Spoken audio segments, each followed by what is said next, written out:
Look, let's start with a fundamental truth that honestly gets completely misunderstood in modern medicine. Somatic symptoms, they are an absolute masterclass in neurobiology. If you've ever dealt with or treated unexplained chronic pain, debilitating fatigue, or neurological deficits, you need to know that these experiences are 100% real. They are not imagined, but they are generated not by damaged peripheral tissues in the body, but rather by misfiring neural circuits, altered brain networks, and neurochemical imbalances. Today, in this explainer, we are going to look strictly at the central nervous system through a brain medicine lens to truly understand somatic symptom disorder and functional neurological disorders. Okay, let's quickly map out our journey for this explainer.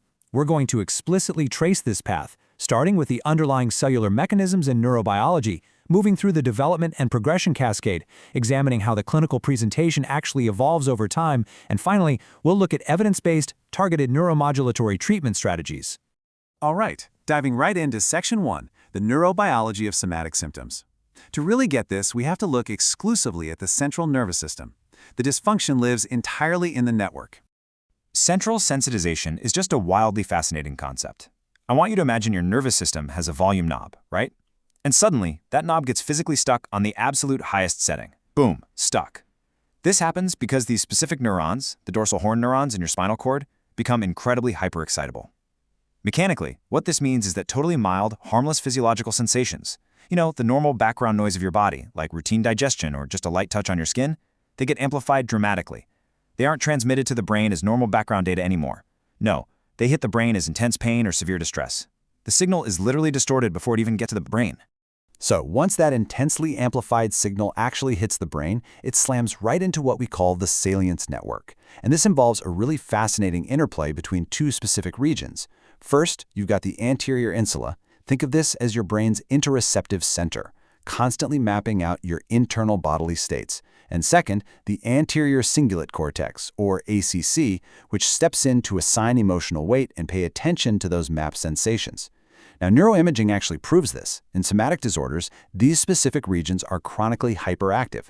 It's like the brain shines a massive spotlight on those normal physical sensations we just talked about and immediately tags them as a severe, we are in immediate danger threat. Because of this hyperactive alarm system, we see this mind-blowing phenomenon called predictive coding and somatosensory amplification. See, the brain doesn't just passively receive sensory data like a microphone just recording sound in a room. Not at all. It actively predicts what the body should feel based on past trauma, past experiences, and your current emotional state. So here is the absolute crucial takeaway. If your brain's baseline expectation is danger or illness, it can and absolutely will override the raw sensory input coming from your body. It literally constructs the physical sensation of pain to perfectly match its own internal prediction of danger. It's wild, right? Which brings us to a really fascinating paradox regarding the HPA axis and neuroinflammation. Okay, so we know chronic stress alters the hypothalamic pituitary adrenal, or HPA axis. But here's the paradox. Chronic somatization is often linked to hypocortisolism. That's a blunted or lowered cortisol output.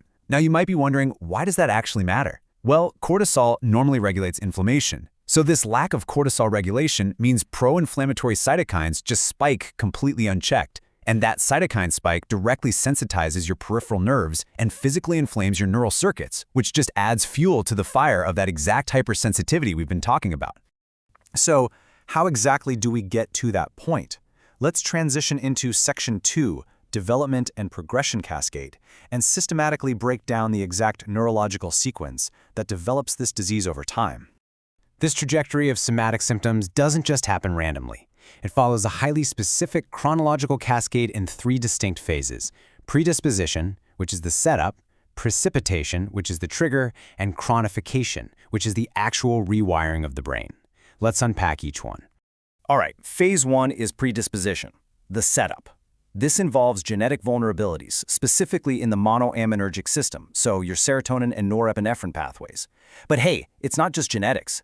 Early life trauma actually physically and structurally alters the developing brain. Childhood adversity structurally primes the amygdala for constant hypervigilance, and it primes the HPA axis for chronic distress way before any symptoms ever actually appear. The underlying physical hardware is essentially pre-configured for a totally exaggerated threat response. Then we hit phase 2, precipitation. The trigger. This could be an acute physical illness, maybe a minor physical injury, or even a severe psychosocial stressor. Whatever it is, this triggering event acts as the physical catalyst that generates an initial, highly localized physical symptom. Literally, this is the match that lights the powder keg. And that explosion leads us straight into phase 3, chronification. Usually, after a trigger passes, the nervous system settles down and returns to baseline. But here, behaviors like catastrophizing and fear avoidance completely hijack the circuitry. You've probably heard the phrase, neurons that fire together wire together, right? Well, through that process of neuroplasticity, the pain pathways become structurally and permanently reinforced. And I really want to pause here because this is absolutely critical. The symptom physically detaches from the initial trigger and becomes centrally mediated by the brain itself. Without intervention, this new rewiring, it just becomes the new normal. So, this underlying neurobiological shift drives a massive evolution in how the patient actually presents in the clinic. Let's look at Section 3, Evolution of Clinical Presentation. We can actually track this clinical evolution on a timeline. It progresses from a localized issue in the early days and weeks, escalating to a moderate stage over months, and finally snowballing into a severe, systemic, and psychosocial collapse over years. In the early or acute stage, the clinical presentation is, honestly, entirely logical. Symptoms are localized. Maybe it's just a sharp back pain, or a very specific gut issue, and it's closely tied to that initial physical or emotional trigger we just mentioned. At this point, the patient, understandably and totally appropriately, seeks out a standard medical evaluation. But as we move into the moderate stage, things really start to change. The symptoms begin to migrate, multiply, or morph. That localized back pain might spread and suddenly be joined by profound fatigue, maybe dizziness, or intense brain fog. The patient goes back to the doctor, but traditional medical tests return completely normal. Why? Because there's no peripheral tissue damage. This leads to extensive doctor shopping. And I want to be crystal clear here. Doctor shopping isn't just some anxious behavioral quirk. Actually, scratch that. It's not a quirk at all. It is the direct clinical output of an unmitigated salience network alarm system absolutely screaming that there is a threat, while test after test keeps coming back normal. Finally, we reach the severe or chronic stage, and this is marked by a massive psychosocial collapse. We are talking job loss, severe relationship strain, and true, undeniable physical disability. The symptoms can become so extreme they literally mimic severe neurological deficits, like paralysis or non-epileptic seizures. On top of that, comorbid structural depression emerges. And this depression isn't just sadness. It is a structural brain change driven directly by chronic neural exhaustion, intense isolation, and the relentless persistence of amplified pain. I know, this all sounds incredibly daunting. But here's the good news. Because we know exactly where the dysfunction lives, we know how to treat it. Let's move to our final section, targeted neuromodulatory treatment strategies. We are going to reframe all effective treatments, yes, even psychotherapy, as top-down physical neuromodulators.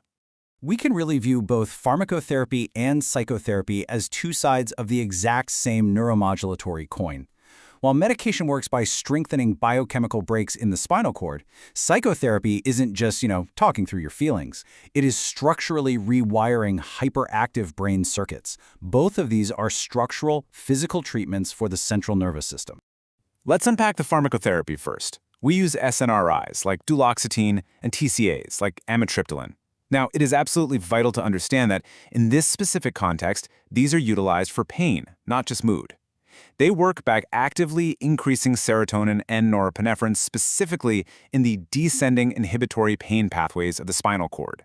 By strengthening these descending pathways, the medication neurochemically dampens and suppresses those amplified, hyperexcitable somatic signals coming up from the dorsal horn way before they can overwhelm the brain.